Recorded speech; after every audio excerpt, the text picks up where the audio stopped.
Alright guys, good evening to all you people that are tuning in here for the update video. First off, quick apology there guys. You notice that I've been not posting as much content recently, and there's a couple of reasons for that. Mostly this video is going to be, as the title suggests, just some updates.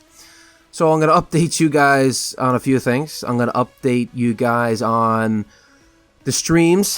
I'm going to update you guys on the trap series that I'm working on. And I'm going to update you guys on a few more things as we go along in this video. So guys, if you're here strictly for Mobile Strike content, unfortunately I won't have any Mobile Strike content in this video. So if you want to skip, go right ahead and you can catch me hopefully in the next video. For those of you that do want to know what's been happening here with me in Korea and some stuff with the game and the trap series, well, let's get started. Alright guys, so currently I'm recording this at 20 after 7 in the evening. And I just got back from work and I'm going to turn offline because that is going to get extremely annoying on this video. Alright, so that's closed out. Alright guys, so let's just start with the stream. Let's just be honest. The past couple of streams I've tried have just been a shithole of complete and utter misery. For those of you that tuned in, I do apologize. Unfortunately, as I branch into new things with the channel, and as I do branch into trying new software and trying new techniques, there's going to be some bumps on the way. So I did have a stream first, and it did work out okay, but I didn't really know what I was doing. It was my first time using the YouTube streaming service, and the second time, for those of you who tuned in, I tried streaming World of Tanks Blitz, which is basically a tank game for mobile and PC, and it went to absolute and utter shit. So what you guys experienced was a feedback loop. And basically what that is if I said hello, my streaming software picked up hello as well as my microphone, then it went hello, hello, hello, hello, hello, hello, hello, hello, and it just went out of control. It compounded on itself, and you guys got to experience a stream implosion. Now you add that with my attempt at commentary with tank explosions. Oh, that must have been terrible, guys, so apologies for that. Now, I will be testing the I did test the stream function out on Twitch, and with Twitch TV it worked out perfectly fine. There was no issue. So I did some troubleshooting with YouTube, and I believe I have it worked out.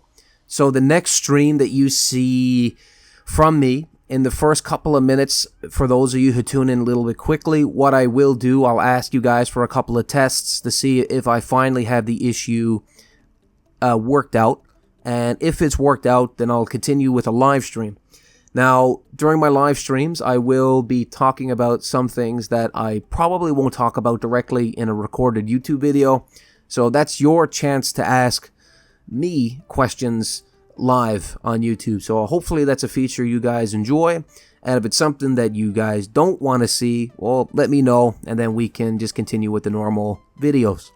So guys, that's going to be the thing. I'm going to try to get into some more streaming as I move forward with the channel growth, and of course looking at other content that you guys might find useful. So, I know a lot of you are probably tuning in for an update on the Samurai Trap series. Now, no surprise to most of you, you've seen that we have new special building upgrades, we have new augments, and we have new commander levels. Commander level 90 being the devil himself, just an absolute overkill on everything. Unfortunately, guys, I had some footage captured, pre-update, and it was really good. It was really good for you guys, but the issue I'm finding is when I release stuff a bit later, a lot of you tend to ask me, well, how does this work right now? So basically all that footage, which is not an incredible amount of footage, but it's enough to display how to play the trap properly, is kind of ruined because if you follow that exact advice in that footage, it's not going to work out well for you. So, much to my despair, I decided to say screw it, and I got rid of the footage. So when I make the next update, when I actually put on the pack purchase, I'll have a fresh new update for you to where you can follow it more exactly.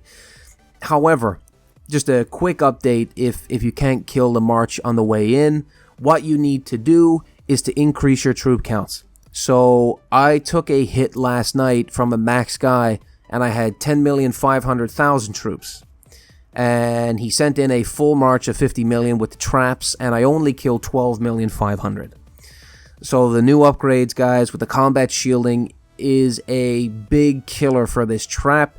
So if you're going to move into the attack phase, you're going to need a pack purchase. But if you just want to work on capping, you might need to compensate the 20 or 30 million troops. However, with that troop count, you're not going to be able to run the trap as cost efficiently as you possibly could have if you did it the way I'm going to show you later in the series. So just to let you guys know, the series will continue, but I'm limited currently right now given my schedule at work, financial resources, and some other things that are happening in my personal life that I need to kind of put the series. I'm not going to stop it, but it has to kind of go on hold at least for a little while. So basically, guys, just a quick update with stuff in Korea. Basically, my work day starts at 4:30 a.m. and I pretty much work until 6. Then I try to get home and do some updates on YouTube. I try to get to the gym, and I'm trying to study for school. So I didn't really make a public announcement for this when it happened about 12 days ago. I think it was about 12 days ago I got my acceptance. So I applied to an intensive software engineering program, and I was accepted into that program. So I've been fucking so excited that I'm going to be, making probably the biggest career change in my life coming up in the next few months. So basically what's going to happen is I'll be moving to a school in Hawaii, and I will be intensively studying basically 12 hours a day, every day, Monday to Saturday, for a software engineering program, and then making a transition into the technology sector, either as a junior developer or like a mix between marketing and developing. I'm not too sure yet. Ideally, I'd like to work at a startup, probably stay in Hawaii, or maybe, who knows, maybe come back to Korea, maybe try out Japan, South America, Europe. I have no idea. But that's a big point to know, guys, because Monday, I had to put down a deposit on the program itself. So it was a fair chunk of change that I had to put out. So currently, I just don't have the financial resources available to me right now to give you the type of content that you want as quickly as possible. So bear with me. It's going to be a little bit of time before that actually happens. But, like anything in life, guys, you gotta sort your personal stuff out first. And, from then you can do the things you enjoy. Right now, I have to be completely focused on how I'm going to afford school in the next 4 months, and basically pinch every dollar to do that, right? Because I think school is going to cost me, when it's done, close to 20,000 US. So it's no small amount of money.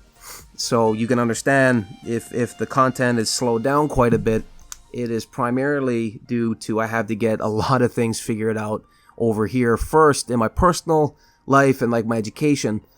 And then, of course, YouTube, since it is my hobby, then I'll be getting back to some more of the content. Alright, so I got a big list here, guys. Let's talk about another thing. So, some of you guys have been asking me a lot about Korea. So, for this update, I'll give you a little bit more of my personal life in Korea and a little bit less Mobile Strike for a moment. So a lot of you guys keep sending me messages online worried about these missile tests and all this crazy stuff that's happening stateside. North Korea, as an example, has been a very big staple in the US media and world media over the past couple of weeks. And since, the current president, Donald Trump, being the wild card that he is, a lot of people are really worried.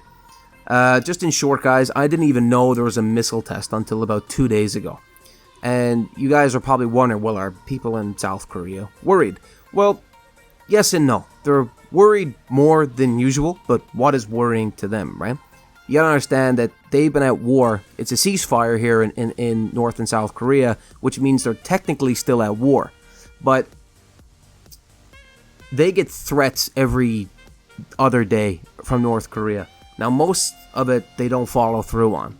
And most Koreans are so used to it at this point, it doesn't even raise an eyebrow. Yes, it's in the news, but I mean, it's like a schoolyard bully telling you, "Oh, I'm gonna steal your lunch money and beat you up every single day for a year," and he doesn't do it. But one day he gives you a wedgie. Now, unfortunately, it's not the most accurate way to describe it. There was a ship sunk here a few years ago. North Korea did shell an island, which is very close to North Korea. And they did put mines in the DMZ, the demilitarized zone, which killed, unfortunately, 2 Korean soldiers. So, there is the danger there as well. But you're wondering, how worried are people here? It's much less than you think. The US media is making it out much more than what the impact actually is currently in South Korea. Now, it's definitely more than usual. I will go as far to say that. But even to say that people are going to work like worried about what's going to happen, not really, because people here have been used to this for over 50 years. Well, 50, it's almost 60 years, and they're still at war technically. So, what is good? I mean, Korea is great. It's starting to get warm over here. My elementary students are doing really well. They're learning quite a bit. Pleasure to teach them. And some other clients are doing really well for, education. And we're having a outing with university students this week. So all that stuff is going really well. So let's answer some of the questions. Am I worried about North Korea? No. And if you guys want to know more about South Korea, North Korea in another Talks with Fox, I'll gladly get into it. This is the first time I'm trying this for you guys, so let me know if it's something that you want in the future. And if it's not, I'll try to stick to more Mobile Strike content. But for now, I need to just give you guys a general update. And the next one. Okay, so this is a big one. A lot of you guys have been asking me on line chat about loading and prices and asking why are other people who provide this service cheaper than mine. And it's never been a problem for me, considering my load base is very small. It's usually people from Fox Group, but a lot of people think on YouTube that I load like hundreds of packs a day. No, guys, I barely load. Like, that's just the truth. I've been a LTP loader ever since I learned how to do it. And LTB is I load to play, right? So the loading revenue that I have generated has gone in 100% to the channel. For instance, the new logos you see, the new video intros that you see.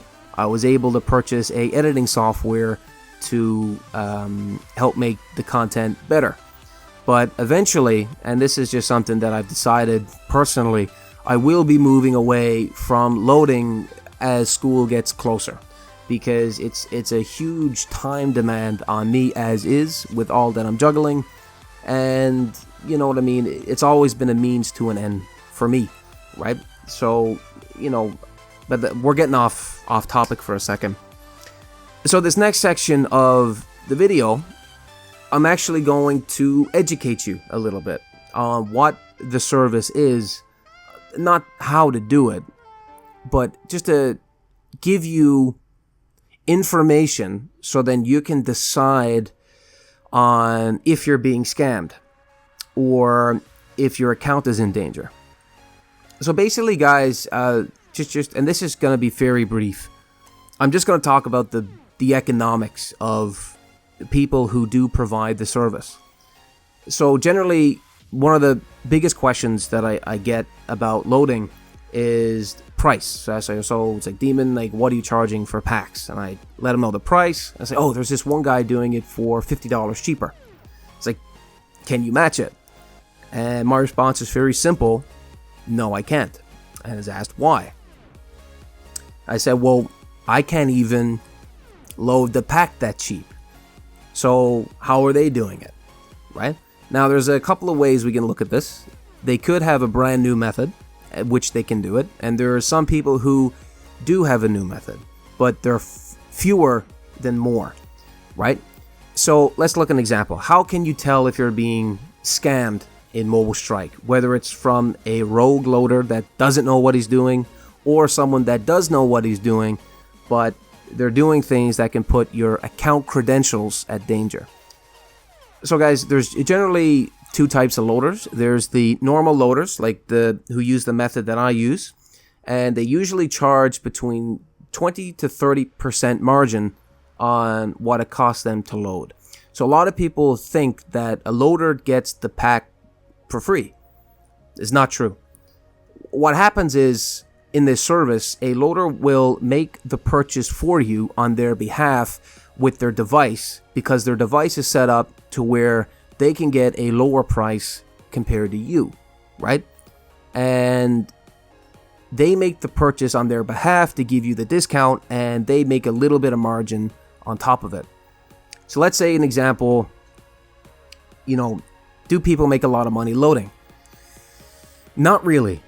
Some people do that have been doing it since Game of War for a long time, and they have a huge customer base and they do quite well. But the vast majority of guys, and I'll put myself in the mass majority, basically only do it to play the game. Because quite honestly, once you get a lot of customers, I mean, there's times I get pinged and it's 4 a.m. when I'm up, which is fine, but I might get a ping at 1 a.m. or 2 a.m. To load a pack, and it can be a bit demanding, right, at times. So let's take a look at it. Generally, a loader has a few costs associated when he puts on a pack for you. So really, you can't look at pack loading as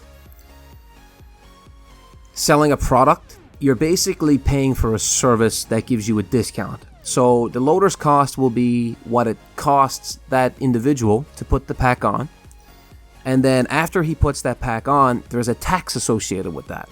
So let's say we'll just use a pack for an example. Let's use the $300 and the $100 pack. So let's say a loader gets a request and for a $300 pack, and it loads up for $200 for him. So right away, the cost to that person is $200. Then on top of that, there's a tax associated, which ranges between $7 to $11 depending on your country. Then there's the cost of the internet to do it and all the setup, if you're writing it off on your taxes, which chews away more at the margin, right? So when it's all said and done, if that said person were to charge, we'll keep the numbers really simple, $230, by the time it's said and done, there's only about a $17 profit left over, right? So let's look at the $100 pack. Let's say the $100 pack loads at $65, which is what I think the drop cost is right now. I haven't checked in a couple of days, but the same costs apply, right? So you're a customer and you're looking to find the best deal possible, but how do you know if you're getting scammed? Well, the number one red flag you should look for is how much the pack is actually costing you. Like, what does it cost him? The other type of loader is a refund loader. Now, the refund method is despised upon by the legit guys in the community who provide the service. Because if someone refunds that pack, well, the problem with that is it puts your account at danger and not that refund guy or the rogue loader. The guy who doesn't know how to do it, he's just purchasing it for you and then refunding, right? So what ends up happening is when a refund is initiated, that information gets sent from the Google Play Store to Epic War or Machine Zone for Game of War and other games. And all refunds are reviewed. So you may think, well, if a loader makes a purchase on my behalf and he refunds, then he's the one that's going to get his account banned. Unfortunately, no, that's generally not how it happens, because it's your account that gets credited the rewards, the updates, and all the items. And let's say if you bought 3 or 4 packs and that person refunded on you, your account is associated with the refund, not that other guy that is, doing the scam method. Hence, once it reaches a certain point, Epic War or Machine Zone will suspend the account. That's generally how it works. So I said the number one thing that how you can identify whether or not your guy is legit is based on the price. So I can tell you guys right now that it's around it fluctuates a lot, given all the updates with Machine Zone and everything else and Epic War, the prices. But generally, the $300 pack, as an example, because that's a really popular purchase now for most loaders, usually loads for the loader at around $198 to $210. It fluctuates a little bit back and forth during the updates, but let's just call it even, right? Let's call it even. Let's say it's $200. So then you're shopping for a loader, and then one guy comes over, or girl, and says, hey, I can get you the $300 pack for $160. Well, okay. So now that you know what the pack is to load, right? What it costs. How are they getting that low price? Like I said, one method could be that they have a new method, which is more unlikely than it is likely, but it can happen. Or they're refunding.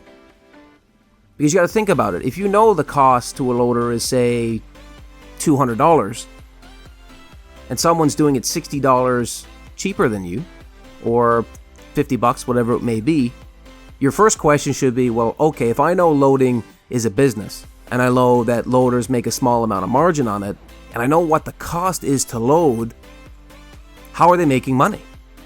Are they doing it because they're really generous?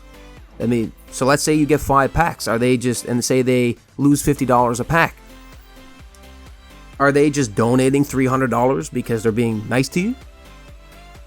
Realistically, no. That should be your number one red flag. After that's done, what ends up happening? Well, they're probably going to refund it. And whose account is going to be associated with that refund? Your account's going to be associated with that refund. That information gets sent to the company, and if the refund is large enough, your account gets banned. So all that work for a year and a half, all the stuff you have in your base is gone. So my goal here isn't really to illuminate, or, well, it is to illuminate, but it's mostly to educate you on how you can identify it. Also, a way you can identify scammers is if they're asking you, if they start meddling with your email and changing account information. Always have a PIN number there, but even if you're selling an account, don't change your credentials until the payment is confirmed. That's another one, guys. The two big scams are when loaders get into accounts, especially scammers, and they steal the account, or if they try to change the email directly, right, from people who don't understand how the process works.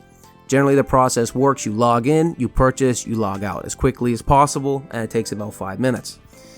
Since there's been a huge rise with scam loaders and fake information, not fake, half information that can get your account banned, there's been a lot of fuckery around the whole thing, and it's been really frustrating, because not only have I seen it, but other people have seen it as well, especially in the loader group that I'm a part of, from scammers who basically advertise really low prices or break-even prices, and then they hike the prices later, which is all good. It's a business, number one. But at the same time, for you guys that are looking, or if you're new to the game, the only thing I can say to you is reach out to someone who's trustworthy in the community. I mean, there's lots of people that do it openly, but you know, it's important to know if the price seems too good to be true, you need to ask yourself, well, how are they making money? And if you know what the general cost would be to a said loader, and you know it's way under, then you know something's up, right? So, number two, I mean, the second one is, if you had a loader for a long time, stick with that person. It's always better. I mean, these people, the legit people, are on call for you virtually 24/7 to help save you guys some cash, right? Of course, to be on call 24/7, they all deserve to get a small margin for what they provide, right? And it's not usually that much after all costs are associated with that. So just be careful. Just be careful, guys. If you see a price that's way too low, I'd be very cautious in giving anyone your account info if that's what they're doing, because realistically, for them to make a profit on it, they have to refund it, and your account is going to be associated with that, right? And no one wants to get their accounts banned. Trust me, it sucks. It sucks. I've had people reach out to me who've had their accounts banned, and it's terrible. And there's nothing I can do. There's nothing the company can do. The only thing you can do is start a new account and start over, right? So protect yourself from that stuff by understanding, you know, the prices are set for a reason. And if they're really low, I'd just be very cautious. So I hope that's illuminating info for you guys so you understand exactly what's up with that. Alright guys, and on that note, I will provide another live stream maybe in a day or two.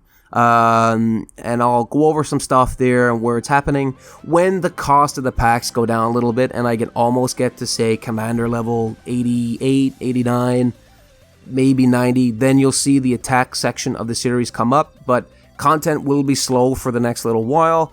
So I know you guys are itching for it, so I'll try my best to get it to you as quickly as I can. But just please understand that I'm also limited by real life at the moment, and it's very difficult for me to get quality footage for you guys and to break it down in a way that's good for you guys.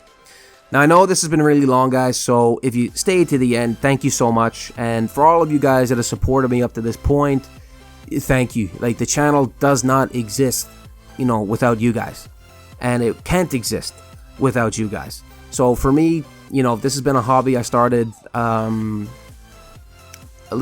little bit over 8 months ago, 9 months ago, and I'm just sharing some stuff that I enjoy, and the fact that you like some of the content that I put out it really makes me happy to know that, you know, I'm delivering value to you guys. And also, it makes me really happy to know that you're enjoying it, right? Because I enjoy doing it, and if you enjoy receiving it, well, that puts a smile on my face quite a bit. I'll end off on one thing, guys. Some of you most of us have all been complaining about the price of Mobile Strike, because it's very expensive to play.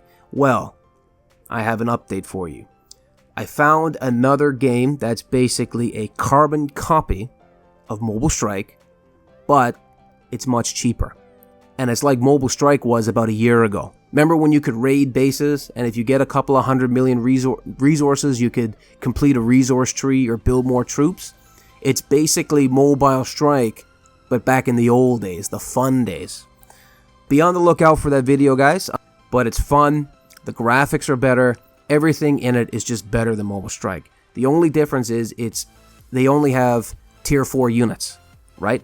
It's cheaper, it's more fun, and you'll see, I'll do a couple of videos on it later after I'm done the Trap series, but it'll be good stuff. So guys, if you've enjoyed up to this point, thank you very much, and cheers to all these. Hope you have a great Thursday. It's Thursday for me over here. And that's it, guys. Cheers to all these.